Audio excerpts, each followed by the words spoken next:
com a chuva. No litoral de São Paulo, Santos, São Vicente e Guarujá choram seus mortos e desaparecidos. A polícia do Amapá investiga se a embarcação que naufragou no Rio Jari carregava mais carga do que o permitido. A Assembleia de São Paulo aprova a reforma da Previdência Estadual com protestos dentro e fora do plenário. O governo federal divulga uma cartilha sobre a proteção de direitos dos jornalistas. Eleitores americanos do Partido Democrata em 14 estados escolhem o adversário de Donald Trump na eleição de novembro. O Banco Central dos Estados Unidos reduz os juros para compensar o impacto negativo do coronavírus na economia. E no Brasil, a cotação do dólar passa dos R$ 4,50.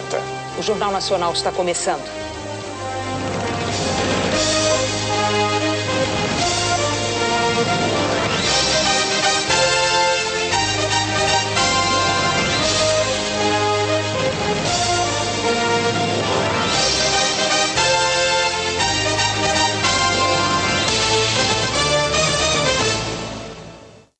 Subiu para 17 o número de mortos em consequência das chuvas fortíssimas que atingem a Baixada Santista, no litoral de São Paulo, nas últimas 24 horas.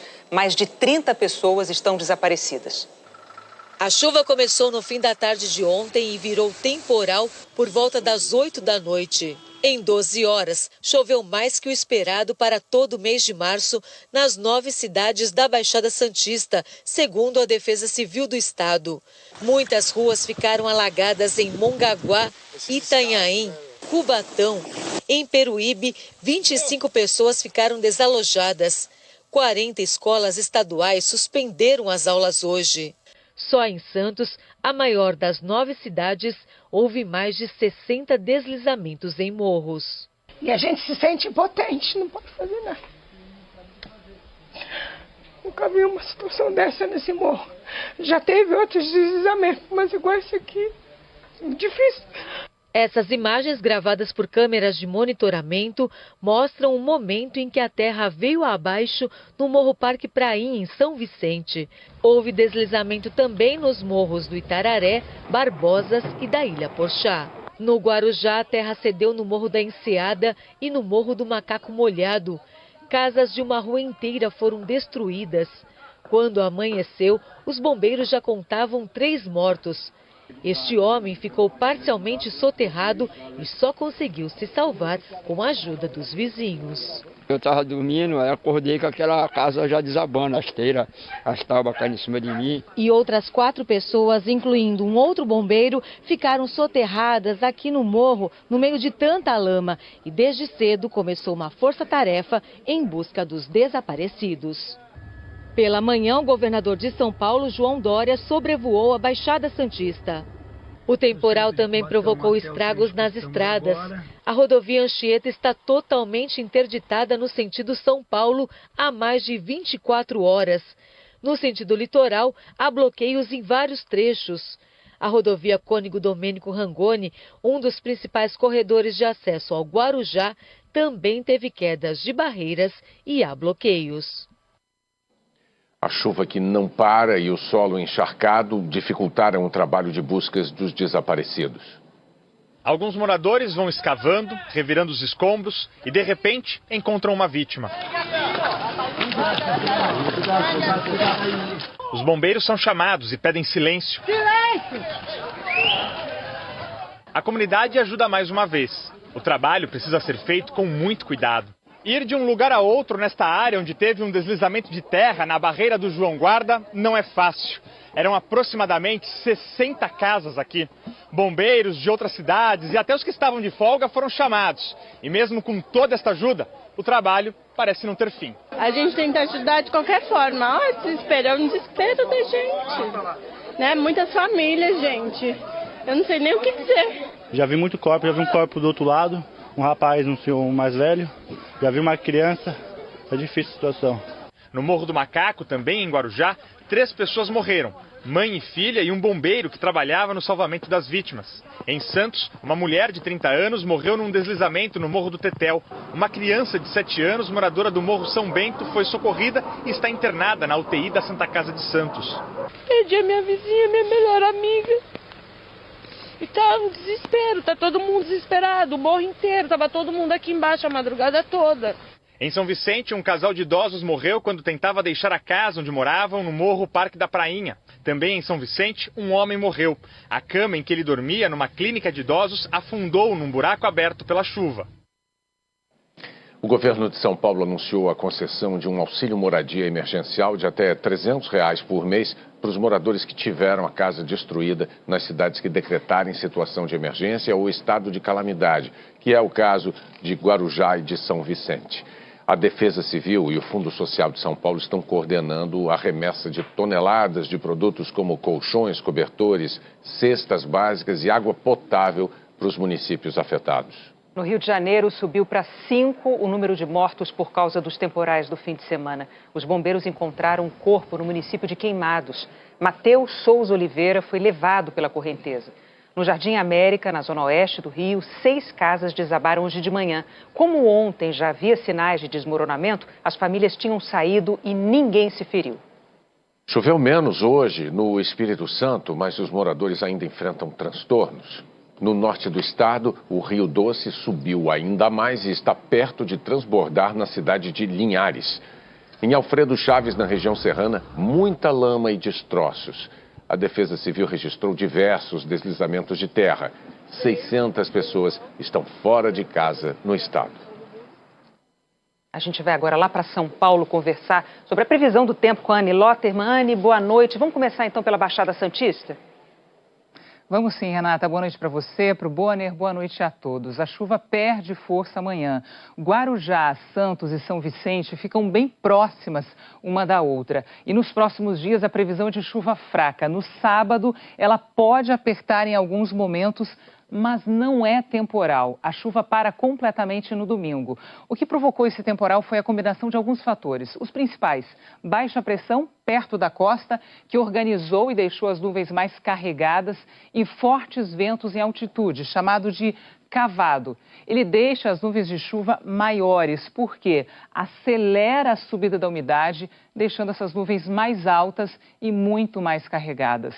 Na capital paulista, tem previsão de garoa de manhã e à noite. O sol só aparece fraquinho à tarde, por isso a temperatura não sobe muito, máxima de 23.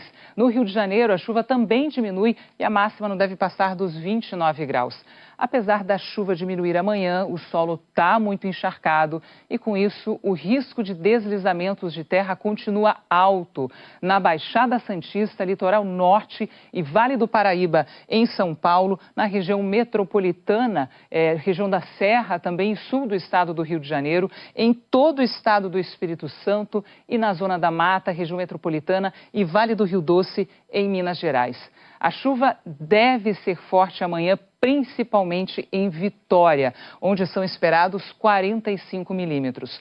Chove forte, mas numa quantidade menor em Manaus, Campos dos Goytacazes, no norte do Rio de Janeiro, São Luís e também em Goiânia. Eu fico alerta aí para riscos de deslizamentos por causa do solo encharcado. E nas outras regiões, Anne?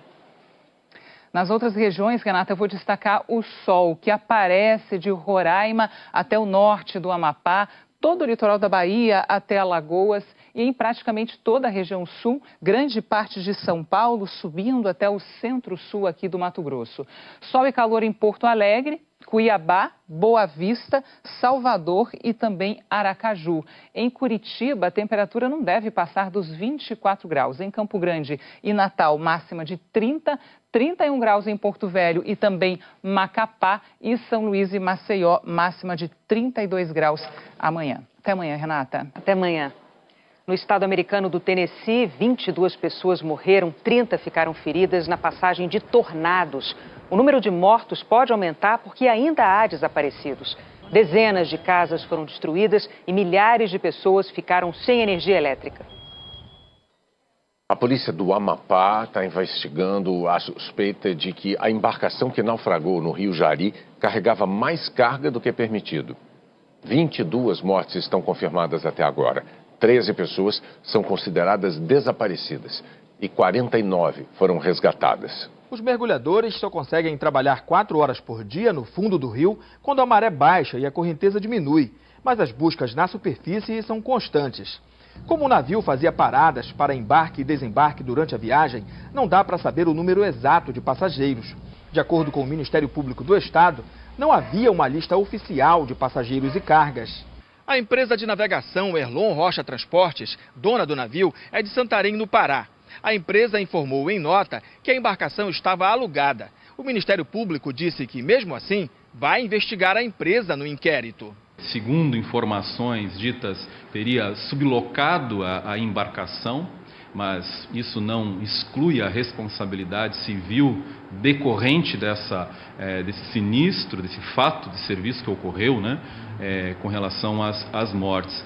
A Agência Nacional de Transportes Aquaviários informou que o navio Ana Caroline III não tinha autorização para operar no trecho do acidente, entre Santana, no Amapá, e Santarém, no Pará, e que a embarcação tinha capacidade de carga para 89 toneladas. O delegado que investiga o caso incluiu no inquérito esse vídeo, que teria sido gravado no navio na véspera da viagem. Olha só como já está de água aqui, ó. Já tem tanta da carga que a água está entrando pelo buraco, ó. Uma testemunha relatou à polícia que embarcou mercadoria no navio na véspera da viagem. O que ele nos informou é que fez um embarque de aproximadamente 110 toneladas de açúcar. Só ao final da investigação é que poderemos afirmar se realmente o navio estava transportando carga acima do limite legal. Nós não conseguimos localizar Paulo Márcio Simões, que foi quem alugou a embarcação. O delegado do caso disse que Paulo Márcio deve se apresentar à polícia ainda nesta semana. 74 cadetes da Academia da Força Aérea em Pirassununga, no interior de São Paulo, estão com sarampo. 2 moradoras da cidade, amigas dos cadetes, também ficaram doentes. O Serviço Municipal de Infectologia explicou que um dos alunos infectado no Rio de Janeiro espalhou a doença. A Força Aérea isolou o grupo e vai vacinar todos os cadetes da academia.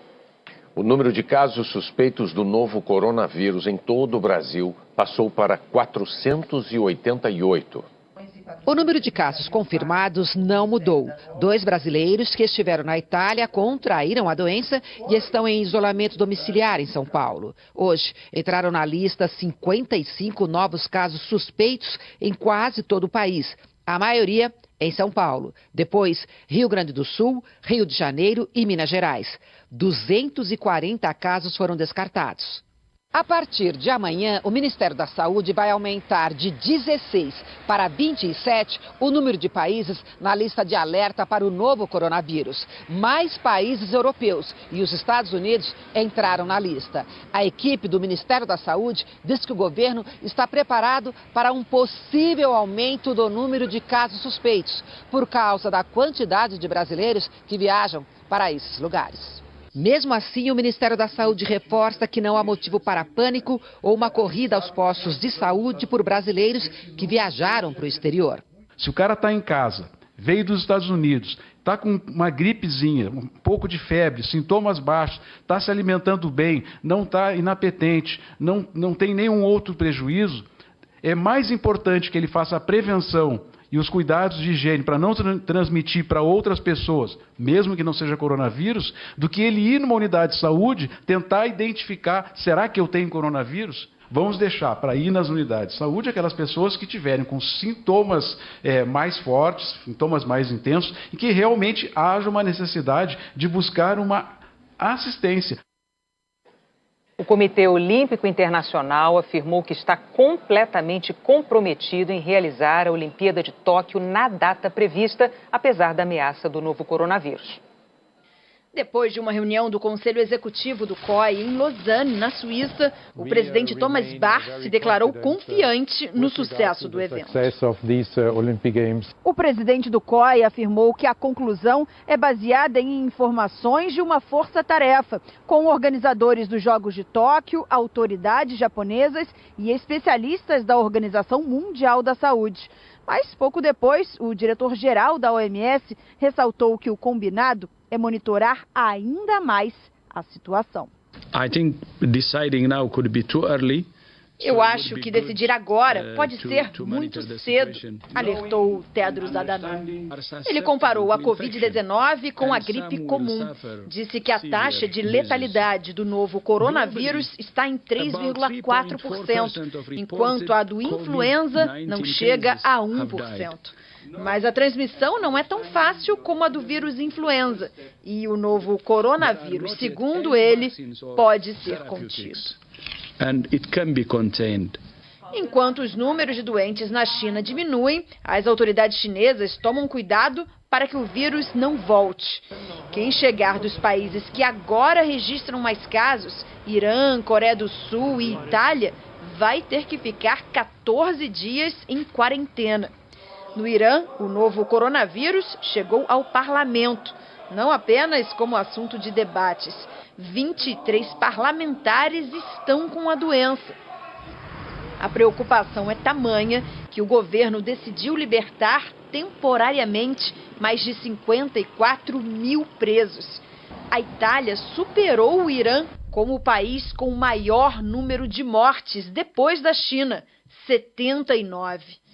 O jornal italiano Il Messaggero afirmou hoje que o Papa Francisco testou negativo para a Covid-19. O Vaticano se limitou a dizer que ele tem apenas um resfriado. Depois de aparecer tossindo na semana passada, o Papa cancelou uma série de compromissos. E foi da Itália que chegou o primeiro infectado na Argentina. É o 5º país da América Latina com doentes. Nos Estados Unidos, o número de mortos subiu para 9, todos no mesmo estado. Na rua mais movimentada de Londres, esse estudante de Singapura foi espancado por um grupo de ingleses que gritavam "Fora coronavírus". A discriminação é um triste efeito colateral que vem se espalhando. A seguir, o Banco Central americano diminui os juros por causa do coronavírus. Em meio a protestos, deputados de São Paulo aprovam a reforma da Previdência Estadual.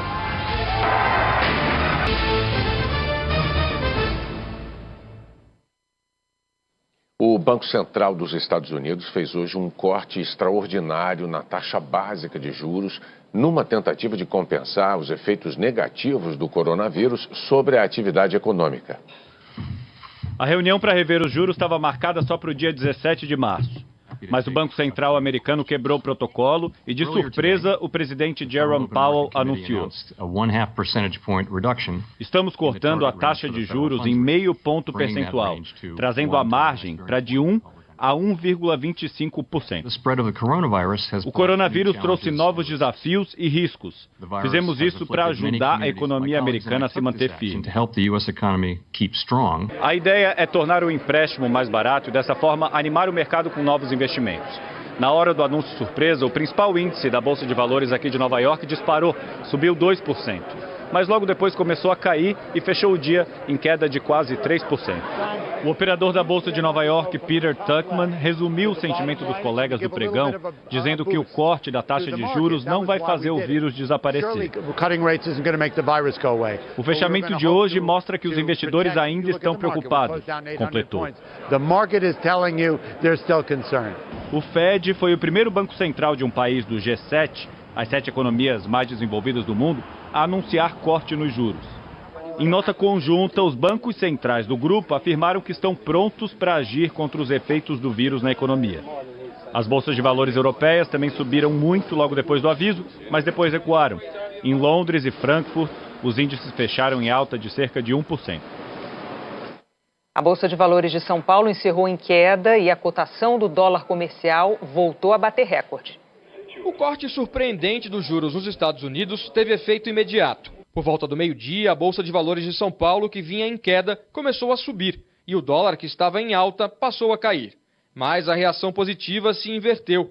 A Bolsa fechou com queda de 1,02%. O dólar terminou o dia valendo R$ 4,51, mais um recorde. A leitura inicial foi: que bom, temos estímulo, a economia vai reagir, os juros vão ajudar a economia, mas depois percebeu-se que o seguro que estava sendo colocado, o colchão que estava sendo colocado, não era um colchão grande o suficiente, dadas as enormes incertezas que ainda tem, e a gente pode ter uma atividade pior e uma disseminação da doença e um congelamento quase da atividade, da movimentação econômica que dure mais tempo.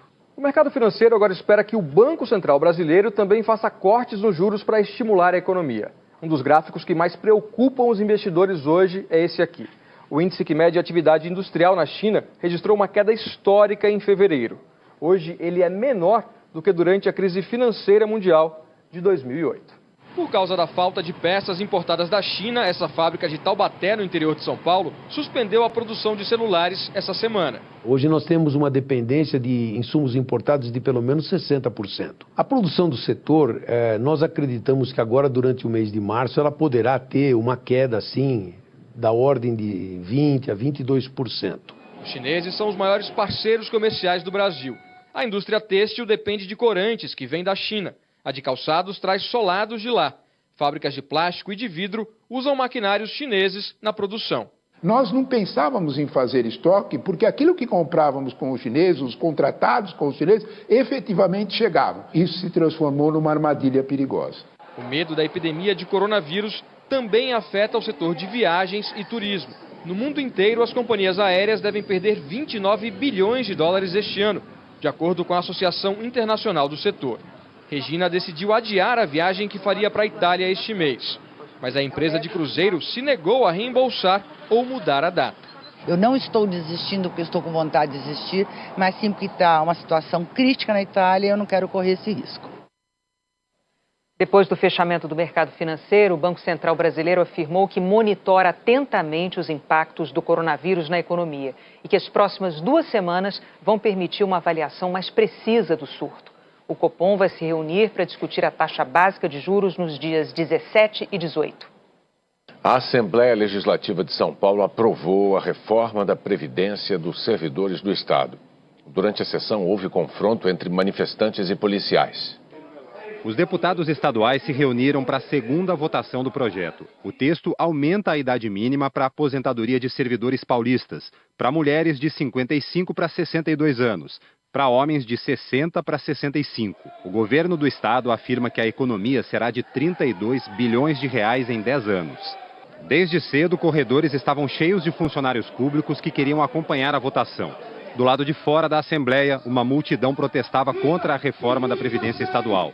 Alguns forçavam as portas do prédio, que estavam fechadas porque lá dentro já estava lotado, até que conseguiram entrar. Um PM tentou conter um homem que segurava uma bengala, mas foi derrubado por outros manifestantes. A tropa de choque fechou alguns corredores. Manifestantes que queriam entrar no plenário reclamaram. Alguns chutaram portas que dão acesso ao plenário e arremessaram objetos. A mangueira de um hidrante jorrava água no corredor. Policiais que estavam atrás das portas do plenário lançaram gás de pimenta. Numa das entradas, policiais dispararam balas de borracha. Com os servidores na rampa de entrada, a PM continuou lançando bombas de efeito moral e gás lacrimogênio. Eles jogaram em cima da gente lá na frente. O presidente da Assembleia disse que a polícia identificou ao menos 19 vândalos entre os manifestantes. A líder da oposição criticou a atuação dos policiais. Um excesso desmedido, desnecessário, desproporcional, um absurdo que aconteceu aqui na Assembleia Legislativa de São Paulo. O líder do governo elogiou a ação da polícia. Os black blocs que vieram aqui quebraram a Assembleia Legislativa, isso é inadmissível. Acho que a polícia foi muito bem. Ela preservou o patrimônio. Os deputados aprovaram o projeto com 59 votos a favor, 2 a mais do que o necessário. 32 deputados votaram contra. A reforma da Previdência do Estado de São Paulo foi dividida em 2 partes. O que foi aprovado hoje, aqui na Assembleia Legislativa, é a primeira delas. A outra parte está num projeto de lei complementar que os deputados ainda vão votar e que estabelece, por exemplo, o aumento na contribuição dos servidores. A Polícia Militar declarou que foi acionada pela Assembleia Legislativa para assegurar a realização da votação e garantir a segurança de funcionários, deputados e manifestantes. E que, diante de tentativas de invasão e agressões aos agentes de segurança, os policiais tiveram que usar técnicas de controle de distúrbios civis. Ainda segundo a PM, 3 policiais foram feridos. O governo federal mandou para o Congresso 3 projetos de lei que alteram a execução do orçamento deste ano. Os projetos fazem parte do acordo para que deputados e senadores mantenham os vetos do presidente Bolsonaro ao chamado orçamento impositivo. As conversas entraram pela madrugada e tomaram também todo o dia de hoje. Foi um entra e sai nas residências dos presidentes do Senado, Davi Alcolumbre, e da Câmara, Rodrigo Maia. E muitos telefonemas para fechar o acordo com a equipe econômica do governo. No meio da tarde, o Palácio do Planalto enviou projeto com a sugestão de fazer uma nova divisão. Dos 30 bilhões de reais que o Congresso aprovou como execução obrigatória de emendas do relator e que depois o presidente Jair Bolsonaro vetou, 9 bilhões e 600 milhões voltariam para o governo federal decidir livremente como gastá-los. Além deles, seriam acrescidos cerca de 5 bilhões de reais depois de outros rearranjos do orçamento, totalizando aproximadamente 15 bilhões de reais. Os outros 15 bilhões ficariam como estão, para atender a projetos do relator do orçamento em acordo com deputados e senadores.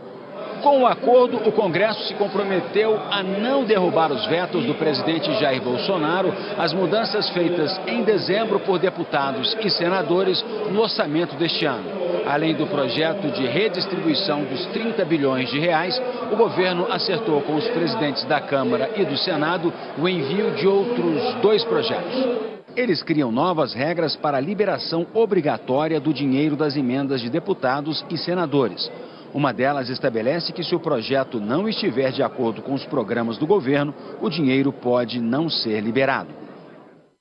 E agora há pouco, o presidente do Senado, Davi Alcolumbre, encerrou a sessão que votaria os vetos do presidente Bolsonaro ao orçamento impositivo e remarcou a decisão para amanhã. Nos Estados Unidos, eleitores do Partido Democrata em 14 estados estão votando hoje para escolher o adversário do presidente Donald Trump na eleição de novembro. É a conquista de 1/3 dos delegados que está em jogo nesta super terça. Os candidatos começarão o dia sorridentes. O senador Bernie Sanders votou em Vermont, já de olho na eleição de novembro. Disse que é capaz de derrotar Donald Trump. Sanders tem o maior número de delegados, 60 até agora, e deve manter a liderança com os votos de hoje. Mas, se a margem da vitória for pequena, vai ser interpretada como uma vantagem para o ex-vice-presidente Joe Biden. Depois de ganhar na Carolina do Sul, Joe Biden recebeu em um só dia o apoio de 2 candidatos que desistiram da campanha. Mike Bloomberg, o ex-prefeito de Nova York, foi para a Flórida, que tem prévia só daqui a 2 semanas. Ele já gastou $500 milhão do próprio bolso em comerciais. Mesmo com o novo impulso de Joe Biden, afirmou que está na disputa para vencer. E a senadora Elizabeth Warren saiu de casa ovacionada pelos apoiadores. Ela conquistou apenas 8 delegados, mas disse que vai manter a campanha até a convenção do partido em julho. 14 estados estão votando para escolher o adversário de Trump em novembro. Para ser o nomeado do partido é necessário conseguir 1.991 delegados. Só hoje estão em jogo 1.357. E é na Califórnia que está o maior número deles, como mostra a repórter Carolina Cimente, em Los Angeles. A Califórnia é considerada o grande prêmio da Superterça porque tem 415 delegados. E é um teste para os candidatos com os diferentes grupos. No estado mais populoso, quem tem mais força nas urnas são as minorias. O senador Bernie Sanders é considerado o favorito para vencer aqui, mas o resultado ainda vai demorar para sair, porque as urnas só fecham quando for madrugada no Brasil. Aqui, do outro lado do país, o estado da Virgínia é um modelo do perfil político americano. Tem eleitores de várias idades, origens e classes sociais, distribuídos em áreas urbanas e rurais. E eles são independentes. Às vezes apoiam candidatos republicanos, outras vezes preferem os democratas. Bernie Sanders não precisa vencer aqui, mas o resultado vai servir como um exemplo do apelo real que ele tem no resto do país. Biden tenta novamente conquistar o voto moderado e o dos afro-americanos. Bloomberg precisa mostrar que é um candidato viável. E Elizabeth Warren quer manter pelo menos uma voz nas próximas etapas da campanha. O partido do primeiro-ministro de Israel, Benjamin Netanyahu, foi o mais votado na eleição de ontem. Apurados 92% das urnas, o bloco de partidos de direita, que costuma apoiar Netanyahu, somou 59 cadeiras no parlamento. São 2 a menos do que o mínimo necessário para governar. Depois do resultado final, vão começar as negociações para a formação de alianças. A seguir, o governo lança uma cartilha sobre proteção de direitos dos jornalistas. Começa a fase de grupos da Copa Libertadores.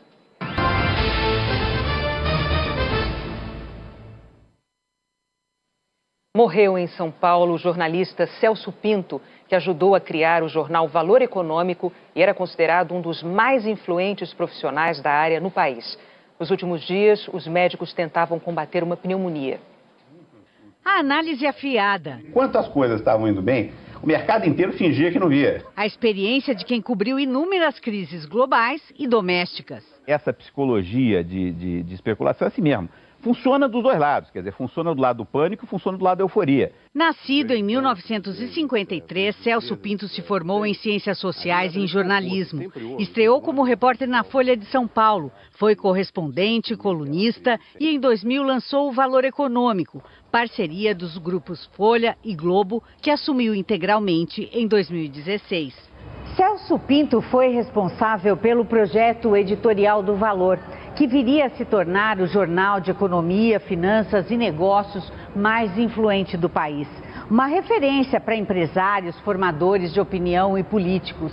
Ele dirigiu o jornal nos primeiros 3 anos. Estava afastado desde 2003, quando sofreu uma parada cardíaca. Será lembrado pela paixão pelo bom jornalismo. A briga é a mesma velha briga de sempre. É ter boa informação, qualificada, de preferência exclusiva, bem trabalhada e que seja relevante do ponto de vista da opinião pública. O presidente do Conselho Editorial do Grupo Globo, João Roberto Marinho, fez a seguinte declaração sobre Celso Pinto. Abre aspas. Nós, companheiros do Grupo Globo, lamentamos a perda do grande jornalista Celso Pinto, responsável pela criação do jornal Valor Econômico.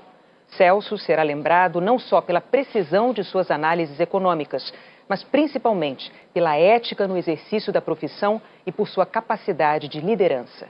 Fecha aspas.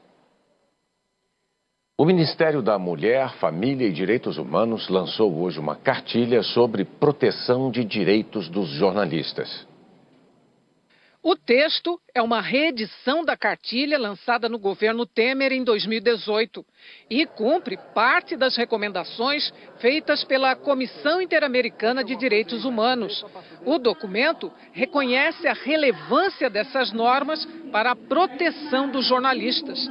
A cartilha destaca que jornalistas e outros comunicadores mantêm a sociedade informada sobre crimes de corrupção e atuação de milícias, por exemplo, e que a violência contra os profissionais, com o objetivo de impedir a ampla divulgação desses crimes, prejudica a transparência no uso do dinheiro público e impede a sociedade de cobrar as autoridades. A cartilha afirma que o Estado brasileiro tem o compromisso de não impor sanções a qualquer meio de comunicação ou jornalista por divulgar a verdade, criticar ou fazer denúncias.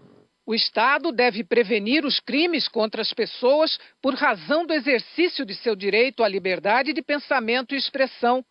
Adotar políticas públicas de prevenção à violência e crimes contra jornalistas e outros comunicadores, de modo a sinalizar para a sociedade que essas práticas constituem graves ameaças à democracia. Condenar veementemente agressões contra jornalistas e encorajar a punição dos responsáveis. O documento também estabelece que as autoridades não devem fazer discursos que exponham jornalistas e outros comunicadores e comunicadoras a maior risco de violência ou aumentem sua vulnerabilidade. E considera essencial que as autoridades reconheçam constante, explícita e publicamente a legitimidade e o valor do jornalismo e da comunicação, mesmo em situações em que a informação divulgada possa ser crítica ou inconveniente aos interesses do governo. A divulgação da cartilha ocorre poucos dias após o presidente Jair Bolsonaro fazer ataques a jornalistas Patrícia Campos Melo, da Folha de São Paulo, e Vera Magalhães, do jornal Estado de São Paulo. Entidades ligadas ao jornalismo ressaltaram a importância do cumprimento da cartilha.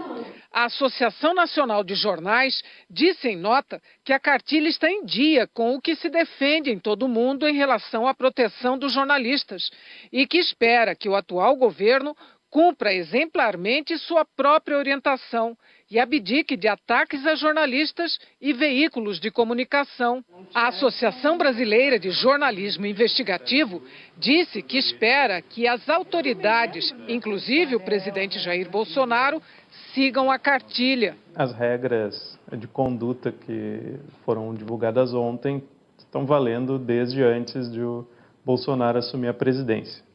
Até o momento ele não pareceu muito disposto a seguir essas regras, mas nós esperamos realmente que o presidente e outras autoridades do governo estudem com atenção essa cartilha e sigam as orientações que estão contidas ali.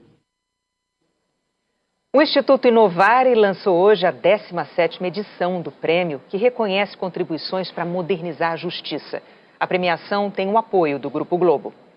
O prêmio Inovare valoriza o cidadão e a qualidade do serviço que a justiça presta à sociedade. Participaram do lançamento presidentes e representantes de tribunais superiores, do Ministério Público e da magistratura. O que nós tentamos identificar são pessoas que tragam inovações importantes, que tragam melhoria para o funcionamento da justiça. E a inovação tecnológica certamente contribui para isso. É importantíssimo isso para o melhor funcionamento da justiça no Brasil. O presidente do Supremo Tribunal Federal, ministro Dias Toffoli, ressaltou que a iniciativa traz ideias inovadoras, de fácil aplicação. O Prêmio Inovare ele tem essa qualidade, são projetos, iniciativas inéditas e que têm a fácil replicação, ou seja, que não demanda muito custo. São questões, por exemplo, de gestão, de ideias novas para você fazer um atendimento. São iniciativas que demonstram exatamente a qualidade do sistema de justiça para que ela possa ser replicada em todo o país. O tema do Prêmio Destaque do Inovare deste ano é Defesa da Liberdade. E nessa categoria, os participantes não precisam ser ligados à justiça. Podem participar profissionais de qualquer área do conhecimento, desde que seus trabalhos sirvam para aperfeiçoar o sistema jurídico brasileiro. Ao todo, são 7 categorias, 2 a mais do que nos anos anteriores. O prêmio é uma realização do Instituto Inovare, da Secretaria Nacional de Justiça e de associações jurídicas, e tem o apoio do Grupo Globo. Os vencedores de 2020 serão conhecidos em dezembro. O presidente do Conselho Superior Inovare, Aires Brito, afirmou que o tema, a defesa da liberdade, é um de nossos maiores valores. Esse é um valor fundante, é um valor fundamental. Liberdade de expressão, que é a maior expressão da liberdade. Então, o Prêmio Inovare está de parabéns pela escolha da defesa da liberdade. Nunca se fez tão necessário nos últimos 31 anos, digamos assim, essa barricada intelectual, cívica, científica em torno da liberdade. Começou hoje a fase de grupos da Copa Libertadores. Pergunta simples, direta. Onde você quer estar no dia 21 de novembro? Maracanã. Um dos meus maiores objetivos, além de ser atleta profissional, era jogar no Maracanã. Nem sabia desse detalhe da final. Em 2020, o campeão da América vai ser decidido aqui. 7 clubes brasileiros lutam pelo privilégio de chegar até a grande final no Maracanã. E para um deles, isso significa a chance de defender o título no lugar onde se sente mais à vontade. O Flamengo, o único carioca nesta edição, investiu alto para ganhar a Libertadores pela 3ª vez. O elenco mais caro da competição tem valor estimado de 755 milhões de reais. Todos os times brigam para estar no Maracanã no final da competição.